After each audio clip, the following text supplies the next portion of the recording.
Bonjour, nous vous proposons dans cette vidéo de résoudre un exercice d'un test de Harvard, soit le calcul de l'intégrale entre 0 et pi sur 2 de la racine carrée de 1 moins le cosinus de x, fois le sinus de x dx. Calculer l'intégrale entre 0 et pi sur 2 de la racine carrée de 1 moins le cosinus de x fois le sinus de x dx. Pour calculer cette intégrale, on va chercher les primitives de la fonction, racine carrée de 1 moins le cosinus de x fois le sinus de x. On remarque que la dérivée de 1 moins le cosinus de x est égale à moins le sinus de x soit le sinus de x.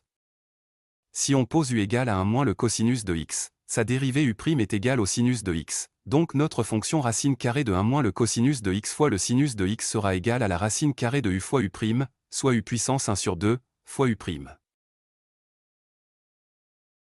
On a trouvé que la racine carrée de 1 moins le cosinus de x fois le sinus de x est égale à u puissance 1 sur 2, fois u', avec u égale à 1 moins le cosinus de x. Or les fonctions primitives des fonctions de la forme u puissance n fois u' sont égales à 1 sur n plus 1, fois u puissance n plus 1, plus une constante réelle.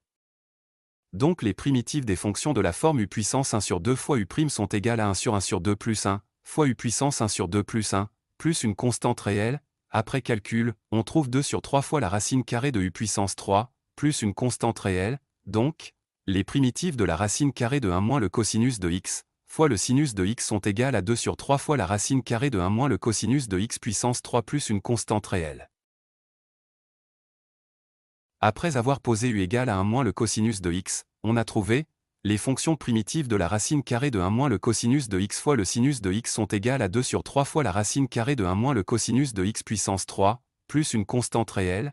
Donc l'intégrale entre 0 et pi sur 2 de la racine carrée de 1 moins le cosinus de x fois le sinus de x dx est égale à 2 sur 3 fois la racine carrée de 1 moins le cosinus de x puissance 3, entre 0 et pi sur 2. On obtient 2 sur 3 fois la racine carrée de 1 moins le cosinus de pi sur 2 puissance 3, moins 2 sur 3 fois la racine carrée de 1 moins le cosinus de 0 puissance 3, or le cosinus de pi sur 2 est égal à 0 et le cosinus de 0 est égal à 1. Après remplacement et calcul, on obtient 2 sur 3, donc, l'intégrale entre 0 et pi sur 2 de la racine carrée de 1 moins le cosinus de x fois le sinus de x dx est égal à 2 sur 3. Ainsi nous avons calculé cette intégrale. N'hésitez pas à suivre notre chaîne YouTube et notre site web et nous laisser vos appréciations. Bon courage et à bientôt avec de nouvelles vidéos, merci.